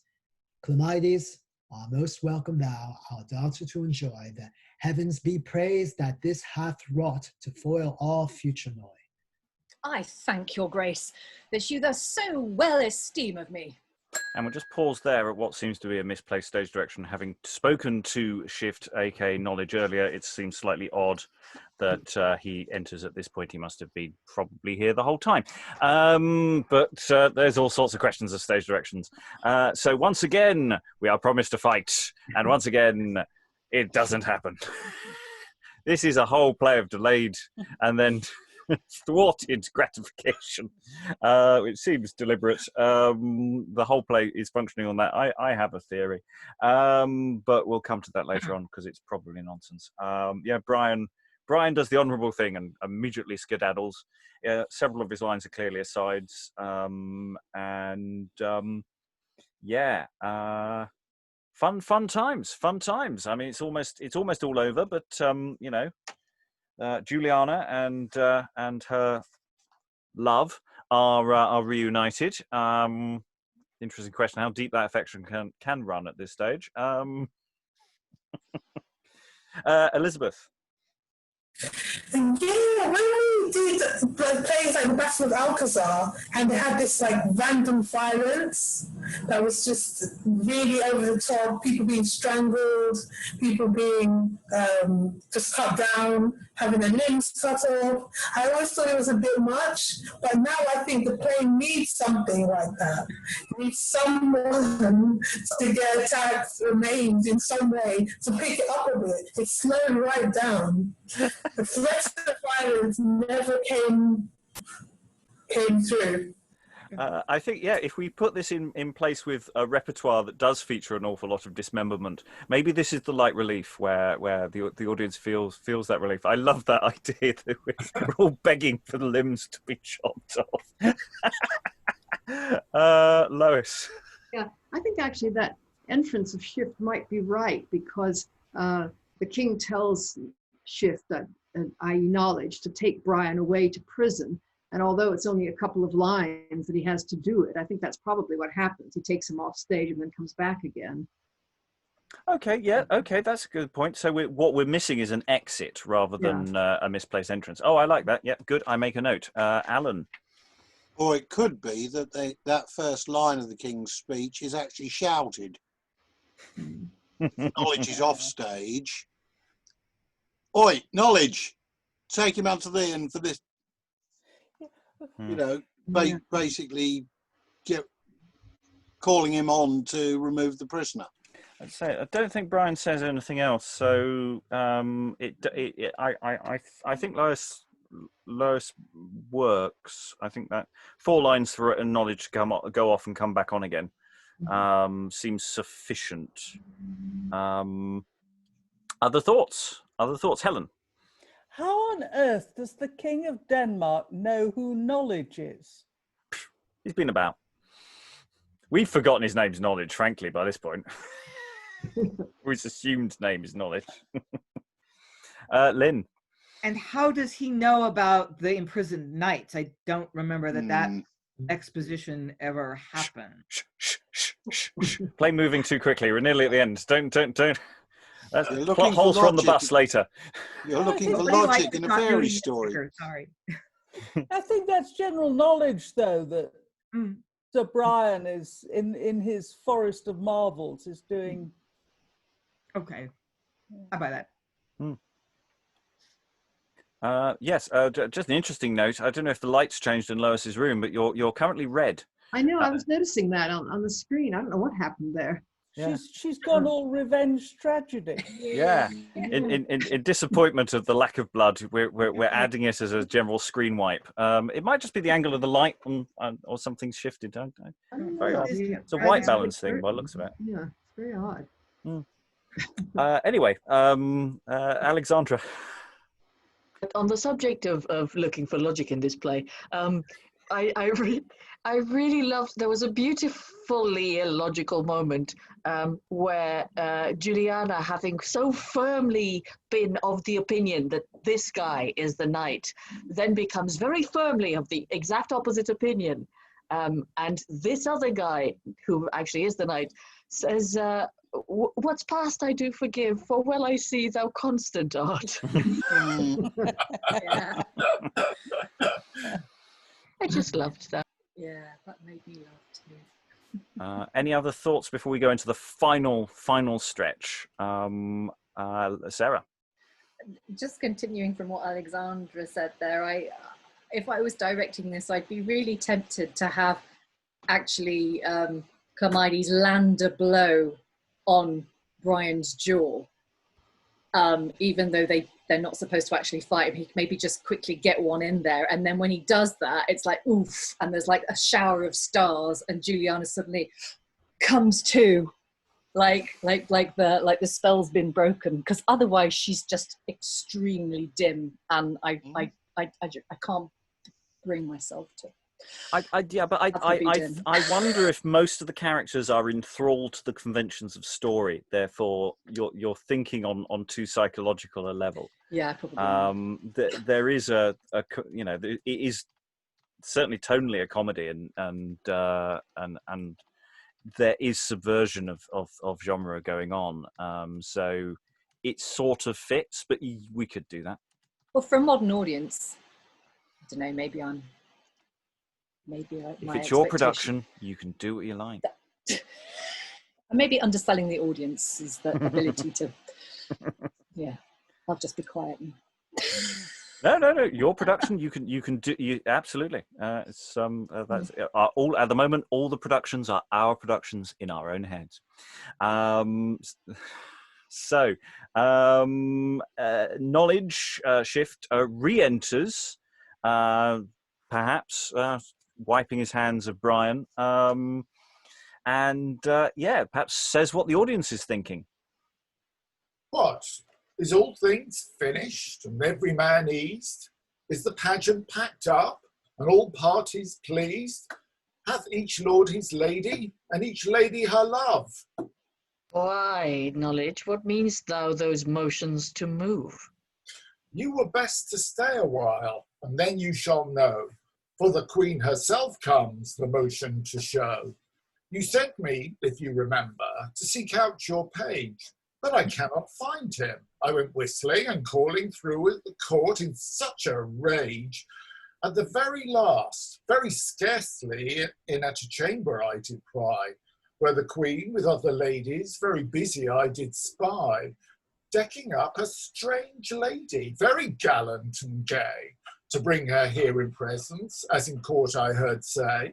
A strange lady? Knowledge, of whence is she, canst thou tell me? No, not an it please, not an it shall please you, but anon you shall see. For lo, where the lady with your mother doth come. Then straightway my duty to her grace shall be done. The mighty gods preserve your state, O Queen and Mother dear, hoping your blessing I have had, though absent many a year. And the delayed stage direction once again enter Queen, who even though she's already on, so Queen of Denmark. My Clyomon, thy sight, my son, doth make thy aged mother glad, whose absence long and many a year hath made thy pensive parents sad. And more to let thee know, my son, that I do love and tender thee. I have here for thy welcome home a present which I'll give to thee. This lady, though she be unknown, refuse her not, for sure her state deserves a prince's son to wed, and therefore take her for thy mate. Oh, noble Queen and Mother dear, I thank you for your great goodwill, but I am otherwise bestowed, and sure I must my oath fulfill. And so I mind if gods to fore on such decree I mean to pause, for sure I must of force deny. My noble father knows the cause. Indeed, my queen, this much he told. He loved a lady since he went, who hath his heart and ever shall, and none but her to love he is bent. So did I say, and so I will. No beauty's blaze, nor glistering white can cause me to forget her love, to whom my faith I first did plight. Why are you so straight-laced, Sir Knight, to cast a lady off so coy? Turn once again and look on me. Perhaps my sight may bring you joy. Bring joy to me, alas, which way? No lady's looks can make me glad. Then were my recompense but small to quit my pain for you I had. Wherefore, Sir Knight, do weigh my words, set not so light the love I show. But when you have bethought yourself, you will recant and turn, I know. My Clyomon refused her not. She is and must a lady be. If otherwise my mind be bent, I trust your grace will pardon me. Well then, I see 'tis time to speak. Sir Knight, let me one question crave. Say on your mind, where is that lady now become, to whom your plighted faith you gave? Nay, if I could absolve that doubt, then were my mind at ease. Were you not brought to health by her, when you came sick once off the seas? Yea, sure I must confess a truth, she did restore my health to me, for which good deed I rest her own, in hope one day her face to see. But did you not promise her to return, to see her at a certain day? And ere you came that to perform, the Norway king stole her away. And so your lady there you lost. All this I grant, but to his cost, for stealing her against her will, this hand of mine bereft his life. Oh, now sure, Sir Knight, you served him well, to teach him no another man's wife. But yet, once more, Sir Knight, reply, the truth I crave to understand. In forest once, who gave you drink, whereas you stood with sword in hand, fearing lest some had you pursued for slaying of your enemy? That did a silly shepherd's boy, which there I took my page to be. And what is of that page become? Remains he with you, yea or no? I sent him hither ere I came, because the king and queen should know that I in health returned was. But since I never saw him. And sure he stands not far from hence, though now you do not know him. Not far from hence? Where might he be? Of troth, Sir Knight, myself am he. I brought your message to the king, as here the queen can testify. I gave you drink in forest sure, when you with drought were like to die. I found you once upon the shore full sick, when as you came from seas, I brought you home to father's court. I sought all means your mind to please. And I it was that all this while have waited like a page on thee, still hoping for to spy a time wherein I might discover thee. And so by hap at last I did. I thank your mother's noble grace. She entertained me courteously when I had told her all my case. And now let this suffice, my dear. I am Neronis, whom you see, who many a weary step hath gone before and since I met with thee. Oh, sudden joy! Oh, heavenly sight! Oh, words more worth than gold! Neronis! Oh, my dear, welcome! My arms I here unfold to clasp thy comely corpse withal. Twice welcome to thy knight. And I as joyful am, no doubt, my Clyomon, of thy happy sight. Clamydes, my assured friend, lo, how Dame Fortune favoureth me! This is Neronis, my dear love, whose face so long I wished to see. My Clyomon, I am as glad as you yourself to see this day. Well, daughter, no stranger yet, welcome to court, as I may say. And lady, as welcome unto me, as if thou wert mine only child. For this your gracious courtesy, I thank you, noble princes mild. Though strange and unacquainted yet, you make account. You welcome here. Your nuptial day as well as mine, I know my father will prepare. Yes, we are pressed your nuptial day with daughter ours to see, as well as Clyomon, our son, with this his lady fair. Come, therefore, to our court, that we the same may soon prepare, for we are pressed throughout our land for all our peers to send. And they all say, thy pleasure, most renowned king, thy servants shall attend. End play. Double wedding alert in the chat there from Sarah. Yeah, it's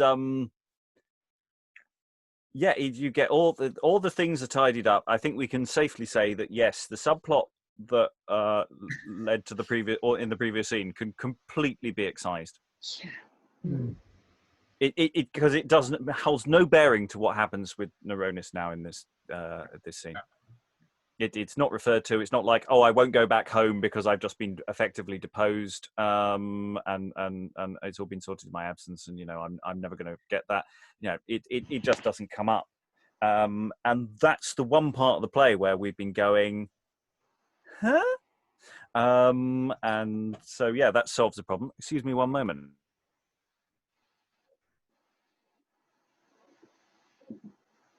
Sorry about that. The medical emergency for our dog. I don't know if it's a medical emergency. I just know it's not going to be in the room. Anyway, back to something that people care about. Thoughts about this close? It was a bit of an anticlimax. It was building and building and building up to this end that was going to be so rapturous and so gooey, and it was not. You see, I think we've been looking for the wrong climax, as it were. I'm going to be careful with how I finish this sentence. I think, because one of the journeys, the real journey we've had is with Neronis throughout this of following her story from about, a third of the way in when she appeared. And, this is a sudden reveal at the end. They've managed to sidestep the question of why doesn't she just tell him who she is ages ago? And we get this at the end. And maybe we've been the comedy of the delayed gratification that never comes might work better. It might not. I mean, you might be absolutely right. I think we've struggled a bit with the second half of this play more than we did the first half. I think we really enjoyed the beginning, and we've struggled a bit with the second. Other thoughts about the climax, as it were? I'm trying to find a way in which we don't have to have magic enchantment for Juliana's blindness, but I can't see one. It's just strange that it isn't in the text if it does exist. You see, I think it's just the answer is story. This is about stories, and the thing is, the moment you start acting stories, the problems in them suddenly appear. The people do things in stories that don't really make sense. So I'm wondering if that's what's going on here, and that's sort of how I think about it. It's not that she's stupid. It's not that she doesn't see. It's just the story says this is what happens. That's at least my take on it. But yeah, you're right. It is a thing. I saw Lynn first. This is just a very small point. The close reader in me notices the way the very end of the play, it's typical for an early modern play to end with the most socially high status person on stage saying we're all going to go off and have a party or all get married or talk about what a horrible tragedy this has been or whatever. I've never seen everyone on stage ending the play saying, "Yes, King, we'll do whatever you want." I mean, that's not even an important line, but the close reader in me wants to say that that's significant, that this is really signaling that this play is about community. It's about everybody and how fun it is to be together. So everybody speaks the last line as, you know, kind of almost a pre-curtain call kind of thing. So I don't know, maybe I'm putting too much weight on that choice, but I really like it. Alexandra, I saw a hand earlier. No, you're stepping back from the hand. Okay, Sarah. Yeah, I really like that too. It's like the play ends with this massive huzzah, and yeah, it's just a great way to end a play. More plays should end like that. Francis. Yeah, I was a bit disappointed that Shift just kind of, he didn't sort of get a look in at the end, if you know what I mean. I think he should have had some sort of comic line towards the end of the play, you know what I mean? Because he's been such a sort of vivid character throughout the thing. And I would just like to have seen him pop up again at the end. I've got lots of things to say about Shift in the second half, but Lois first. Well, yeah, what's odd is that nobody ever finds out what his real name is. I mean, he's still being called Knowledge at the end. Surely there ought to be some moment where he reveals that he's actually Subtle Shift, and that the whole thing has been his doing, except that it hasn't. I mean, he hasn't really maneuvered the characters at all or had anything to do with the plot, really. But that's what you're expecting, isn't it? I mean, this is a case of a vice character who really doesn't have that much of a role.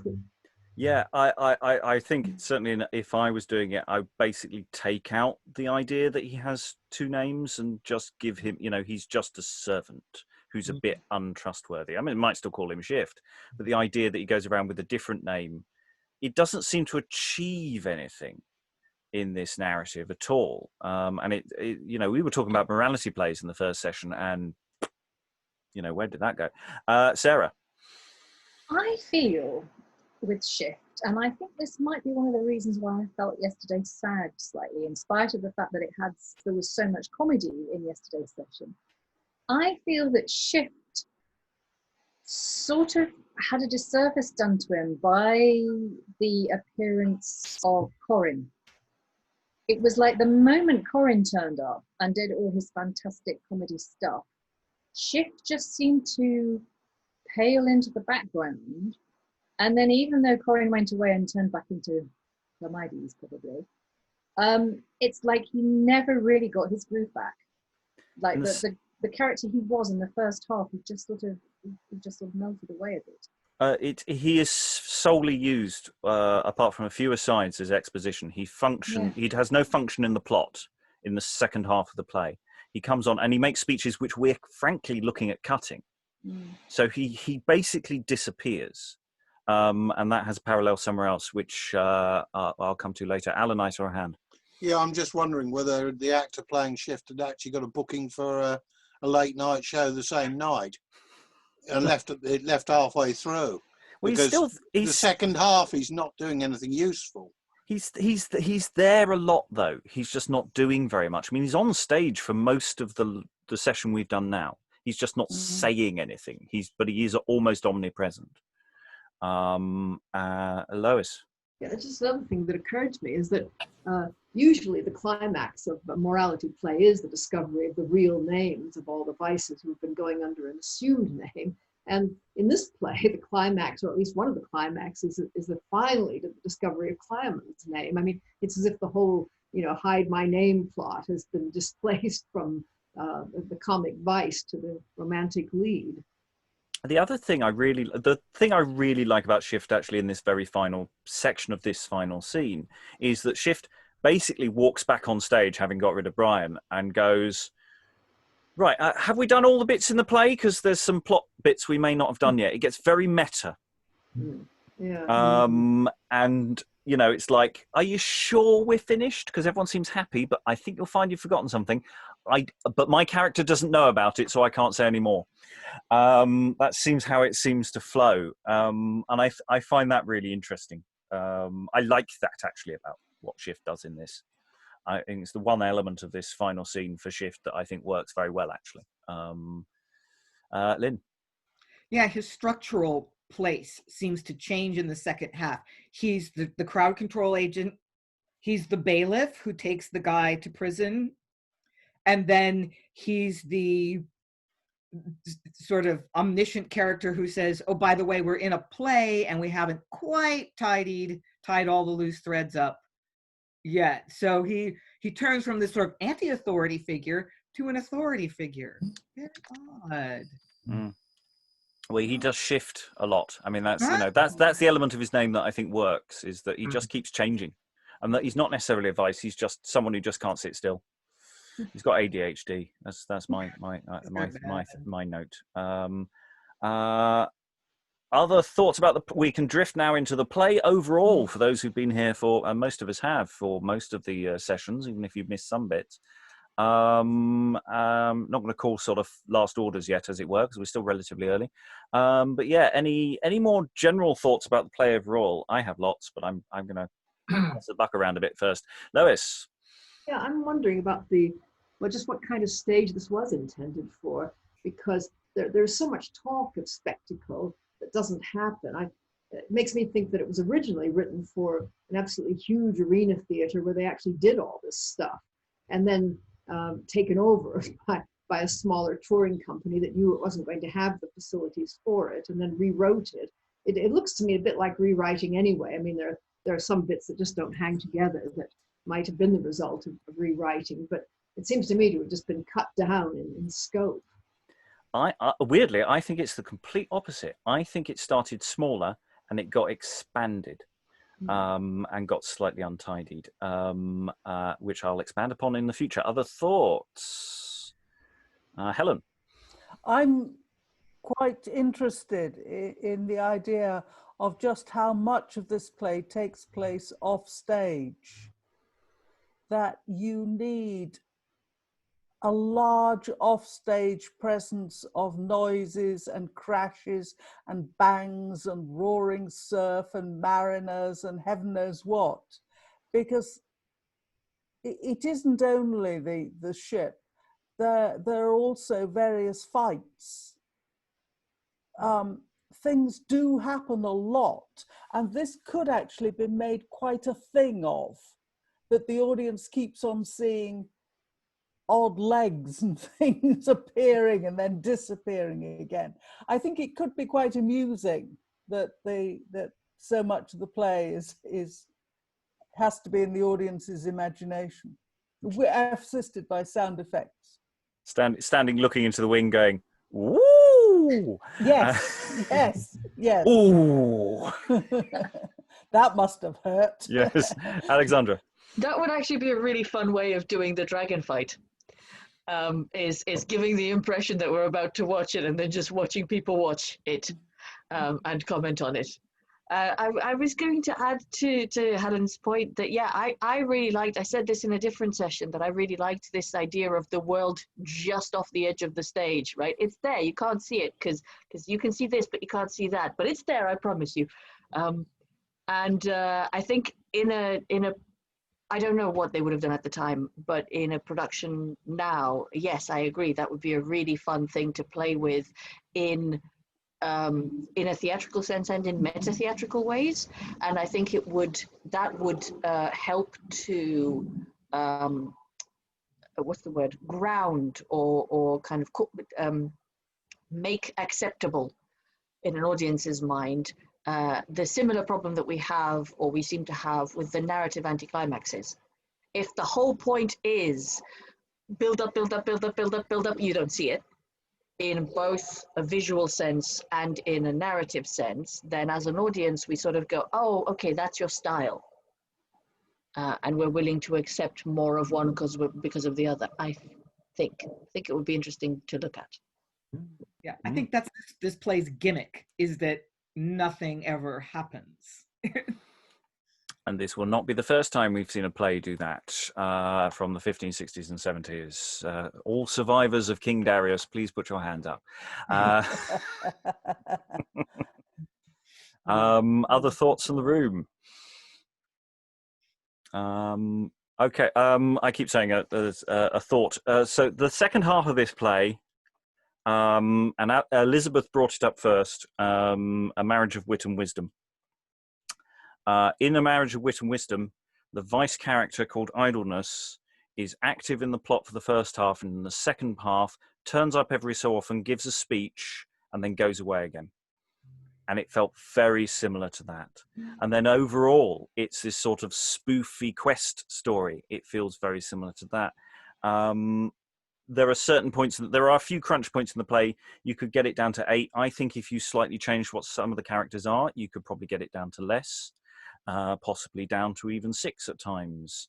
And A Marriage of Wit and Wisdom, a play from the mid to late 1570s, as this play potentially came from the mid to late 1570s, also has a cast of about 6, and I am wondering now whether this originally started as a boys' play, in the same way as A Marriage of Wit and Wisdom was.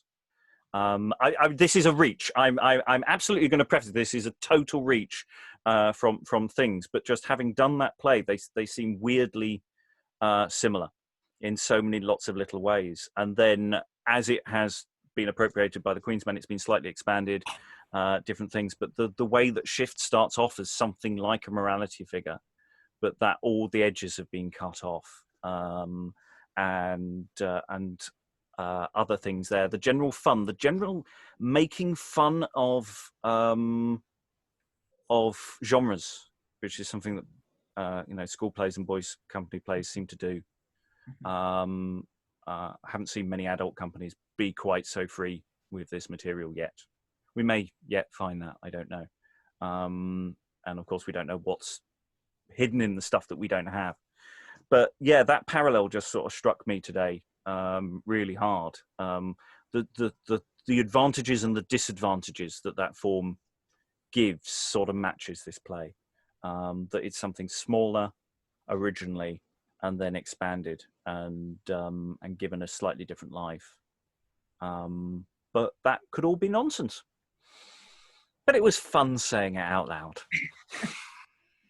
Okay, we're into extra time, so I'm going to go around the room. Final thoughts about the play overall, about this session, just generally, what you'd like to do with this play. I know what I'd like to do with this play.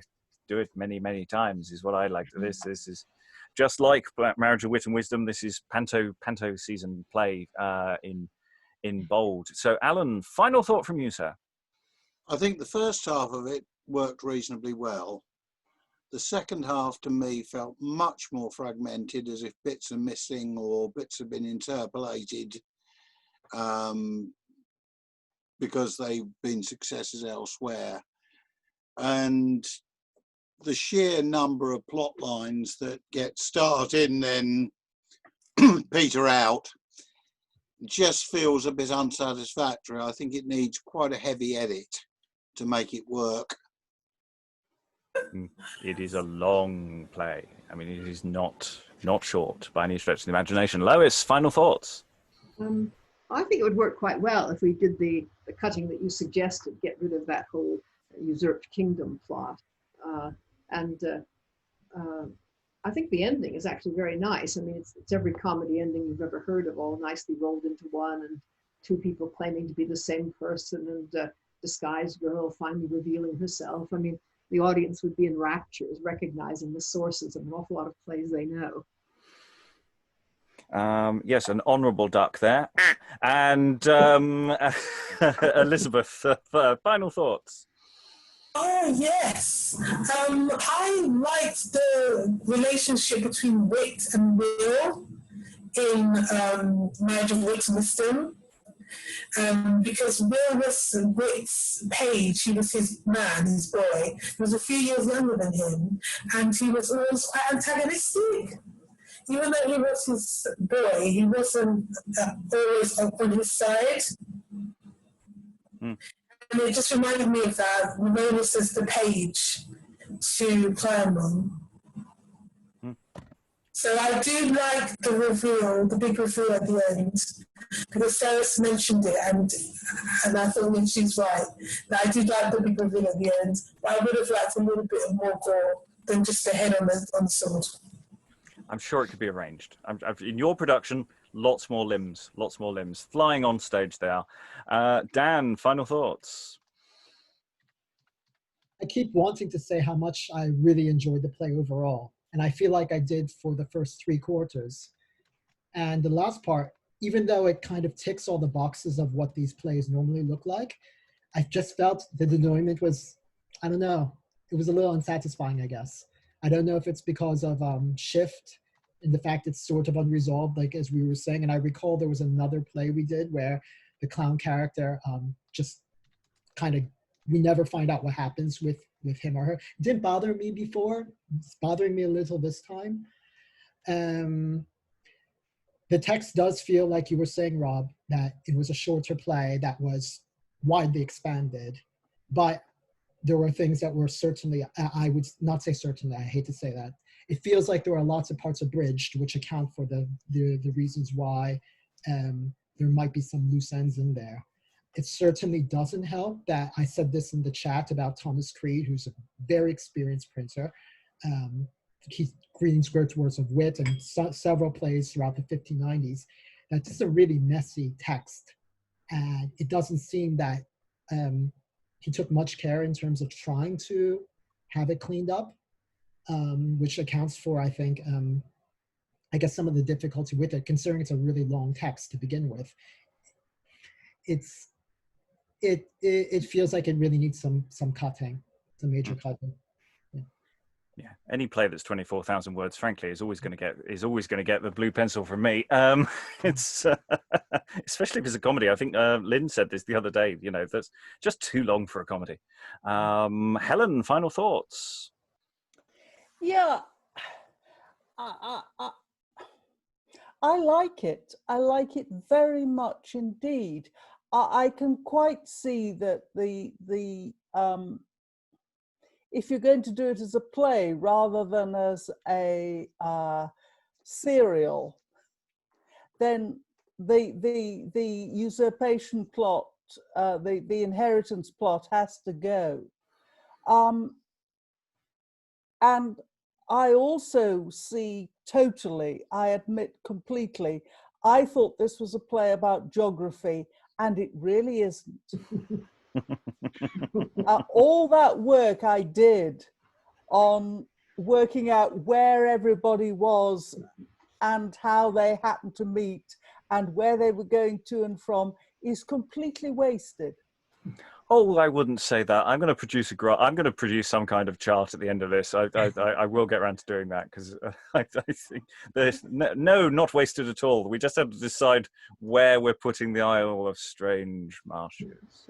And just off the coast of Denmark, I think. But the other thing is that we haven't worked out what the Congo is. No, that's true. Well, that might explain another it might be another geography question. We should capitalize it. I did some research on it, unfortunately. Nothing. But no words that even seem like the Y could have been a G, confused as a G and whatnot. No. I think it's somewhere from congredior, which is a good Latin verb which does involve strife. But I couldn't make it fit properly. So not just the blue pencil, but maybe a slight emendation there. Lynn, final thoughts? Yeah, I like it too. I feel like the fact that the serpent battle is not on stage and the two knights are going to fight, but no, they don't. And Bryan and the imposter is going to fight Clamydes, but no, he chickens out at the last minute. All these sort of interrupted battles or violence that doesn't take place on stage. I think that's the gimmick. I think that's the in joke. But the one thing we will not deprive the audience of is the happy, the erotic happy ending, the couples getting together, that sort of the cliche about comedies are social and tragedies are individual, that the reaffirming those social bonds is we're going to keep that. I think that's kind of the point. I think that would be sort of my interpretive center if I were doing this, that we can deprive people of their limbs being lopped off, but we have to have the marriages in the end. But I think Dan's reaction is a good sort of caveat that can feel really unsatisfying. So that's a problem you would want to address. You would want to make this ending feel satisfying somehow. I have more thoughts about endings, but we'll add that at the end. Francis, final thoughts? Yeah, I really like this play. I agree with Dan that it drags in the last quarter. But yeah, I've really enjoyed this. And this play isn't my thing at all, so I'm really surprised about that. I'm much more of a tragedian. Yeah, what else to say? I think you could call it delayed gratification. Or Clyomon and Clamydes, a story of delayed gratification. Yeah. Climb and no climax. Yes. Yeah, and I think it would be great to I'd love to see a production of this. I'm very, very, very partial to this. It's growing on me. Sarah, final thoughts? Yeah, I'm very partial to it as well. I mean, I do take everybody's points, but honestly, the thing I love about this play is, yes, it needs some judicious pruning, but it's really easy to see where it could be done. Like, it would need a lot of pruning, but it wouldn't be that difficult to prune, to get it up on stage. And I absolutely love for the Flying Serpent in my production. Like, I would combine Alexandra's idea of the people standing around, like looking off stage, going ooh, ooh, oh, with also Helen's idea that she had the other day of the dragon like shooting past and Clamydes chasing him, and then Clamydes shooting past and the dragon chasing him. I mean, you could just have such fun. So I would cut a lot of it out. I might even, like, no, I wouldn't. No, what I would do with Shift is I'd just have him coming on in a series of more and more ridiculous costumes. By the end, I'd probably have him in some fabulous RuPaul's Drag Race type outfit, like, you know, because as his status goes up and up and up again at the end. Play up the magic, play up the comedy, and yeah, have an absolute hoot with it. I think it would be, it's the sort of play that I think a modern audience would really love, and that you wouldn't have to do too much with, really, to make it a real knockout. Yeah, I mean, it's also the question, we don't really know how it paces. I mean, because we keep stopping and starting. So there's that question of how it flows, how severe our cuts would be is very much at the moment coloured by the fact we're just reading it in a certain way, and therefore it feels longer than perhaps it actually would go, because I think it needs to move at a lot of pace. We said that a lot. Francis? Yeah, on that point, something I meant to say, my final thoughts was, I was surprised when you said it's a long play, because it cracks along. It doesn't feel long, to me anyway. Alexandra, you're last in. Yeah, I agree with Francis. It's and a few other people have said this before. I've said it in a different session. It feels as though the structural kind of aspect of the plot is really well constructed. It's this is happening, you got that, okay, good, and now plot happens, and then this thing happens, and then this other thing happens, you got that, great, let's complicate it some more. Which yeah, I think it's with a bit of, you know, of directorial attention and of judicious cutting could be very satisfying to a modern audience. And I think because we've had that as a setup system in the first half, it feels in the second half that because we're not getting the same kind of pace build up because things are now unbuilding, and because it's easier to write complications than to resolve them. I think that's what's robbing many of us of the gratification of a successful wrapping up of all the threads. So I was wondering whether there's a way of performing this, whereby we make it clear that delay and additional delay is intentional to the audience, and two, potentially make it so that the characters really want to resolve the plot, and it just never works, in a way that we see as increasing frustration at the delay rather than at the obstacles they're facing, or as well as, which I think would endear them to us as the audience. And then when they get the things that they were actually after, which was not a fight with, an exciting fight with a dragon. That's not why Clyomon does what he does. It's because he wants to get married to the lady. When they achieve their actual characters' intended ends, because we care about them as people now more than we care about the excitement of the plot, that could potentially make it so that we'd feel satisfied as well, and get around the problem that I think Daniel was the first to point out. And the other thing I just want to throw in there is, I keep shouting in the comments, character development, but I think it's really important. I think it's interesting. This play does have starts with some quite stereotypical characters, and then by subverting our expectations of them, gives us, the modern audience, that thing that we, the modern audience, like, which is at least the impression that they're changing and developing and learning. So that's one massive plus in my view. Yes, I have to say the character who gets the most development is Neronis, who is fab. I really like her. I mean, it's one of those things. All endings are hard.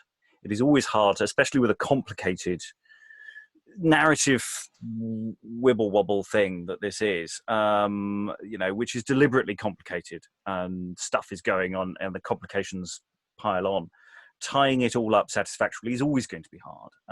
I think also the final session of any of these plays that we do tends to land a slightly flat. I've noticed it seems to be a slight trend. That because we don't have that narrative thrust and we're sort of tying up the pieces, we don't necessarily always land on the end of the play as positively as we should.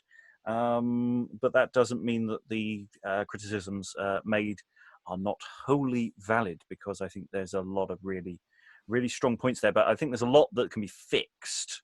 What I like about this play is that I can see a production. I can actually see a Zoom production, I have to say, because I quite like the question here. A question for me is always, how do you get a play that matches the medium?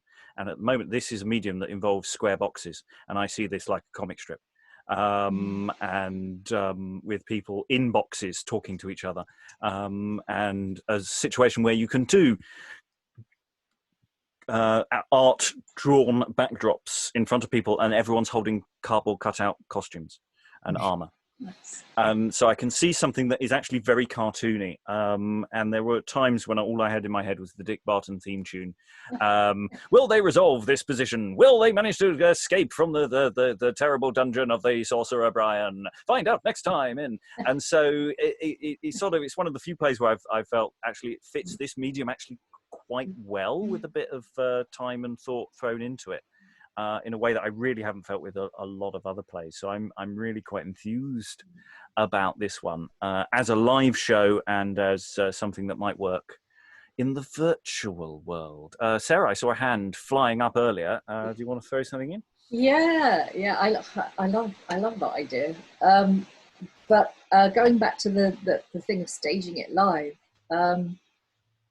the other thing, interesting from my own personal perspective, is as somebody who, in general, with a couple of noble exceptions, hates musicals post 1955, I could actually really see this working with loads of music as well, and songs even, and again, I think that would be another way of lifting the ending. I know we kept stopping and discussing, but I actually feel that it would canter along quite well, and that ending is actually probably satisfying when you actually see it on stage. But you could actually add extra textures and layers and gorgeousness to it if you threw in a few songs, and certainly a lot of music. I mean, there's a lot of scope for doing not dumb show exactly, but like numbers where no one actually speaks, but there's stuff going on stage that